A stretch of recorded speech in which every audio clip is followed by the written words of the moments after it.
Welcome to our channel. Today we how to scale real estate technology with Matterport, beginner guide step by step clearly. To scale real estate technology with Matterport, start by understanding the platform. First, create a Matterport account if you don't have one. Next, invest in the necessary 3D camera or utilize the Matterport Capture app on a compatible smartphone. Familiarize yourself with the camera settings and features for optimal results. Once your equipment is ready, select a property for scanning. Plan your scanning routes to ensure full coverage of the space. Begin scanning from one corner of the room, maintaining a consistent height and angle. After scanning each area, move to the next location following a logical path. Make sure to overlap your scans to enhance the seamlessness of the final model.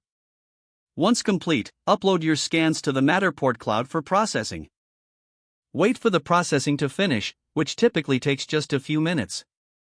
Review the generated 3D model to check for any missed areas or inconsistencies. Utilize Matterport's editing tools to enhance the model, adding tags or notes as necessary. Next, explore sharing options to generate links for virtual tours. Incorporate the Matterport model into your website or marketing materials to showcase the property. Leverage social media to share your virtual tours and expand your audience reach. Consider using Matterport's analytics tools to monitor engagement and interactions. Implement feedback from clients and agents to refine your process over time. As you become comfortable, scale your operations by enhancing your equipment and exploring team training.